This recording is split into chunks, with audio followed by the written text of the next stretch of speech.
আজকে আমরা দেখব স্প্রেডশিটের মাধ্যমে কীভাবে একটি সাবজেক্টের মার্কের উপর ভিত্তি করে পাস ও ফেল নির্ণয় করে।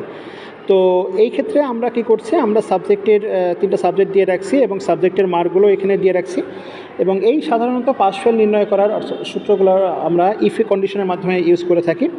তো এই যে প্রথম যে ঘরটা আছে বাংলার ঘর, এখানে আমরা এখন পাস বা ফেল করছি কিনা স্টুডেন্ট সেটা বের করবো ডাইনামিক্যালি। তো এই জন্য আমরা প্রথমে কী করবো, আমরা ইজিক্যাল টু প্রেস করবো, করার পরে আমরা ইফ কন্ডিশন প্রেস করবো, করার পরে ফার্স্ট ব্র্যাকেট দিব, দিয়ে যে ঘরে রেজাল্ট বের করতে চাই সেই ঘরের উপরে ক্লিক করব। অর্থাৎ আমরা এই যে বাংলার যে মান 32, এই 32-এর ঘরের উপরে ভিত্তি করে আমরা এখন সূত্রটা তৈরি করব। তো এখানে এসে প্রথম কন্ডিশনে এসে আমরা কি করলাম, আমরা এখানে এসে দিলাম হচ্ছে লেস দেন অর ইকুয়াল, অর্থাৎ 32।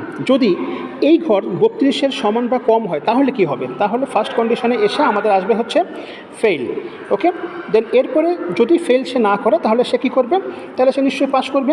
তাহলে এখানে কন্ডিশনে দিলাম হচ্ছে পাস, ব্র্যাকেট ক্লোজ, দেওয়ার পরে আমরা ব্র্যাকেটটা এখান থেকে কমাটা সরিয়ে দিলাম, দেওয়ার পরে আমরা ওকে দিলাম। এই যে আমাদের রেজাল্ট কিন্তু ফেল দেখাচ্ছে।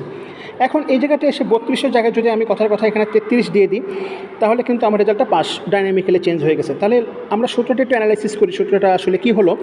এখানে আসতেছে এরকম B7, অর্থাৎ এই যে বাংলার যে মার্ক, এই ঘরটা যদি 32-এর কম বা সমান হয় তাহলে সে ফেল করবে, আর না হলে সে পাস করবে। তো এইভাবে করে আমরা একটা লজিক তৈরি করার পরে আমরা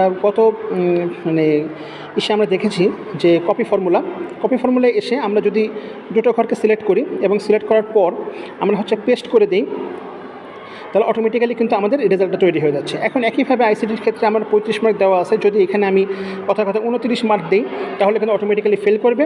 আবার যদি এখানে এসে মার্ক আমি এখানে 55 বা সামথিং করে দিই তাহলে সে পাস করবে। তো এইভাবে সাধারণত একটি সাবজেক্টের পাস বা ফেল আমরা স্প্রেডশিট অ্যানালাইসিসের যে সূত্র প্রয়োগ আছে, ইফের সূত্র, এই প্রয়োগের মাধ্যমে নির্ণয় করে থাকি। তো ঠিক আছে, আজ এই পর্যন্ত, থ্যাংক ইউ।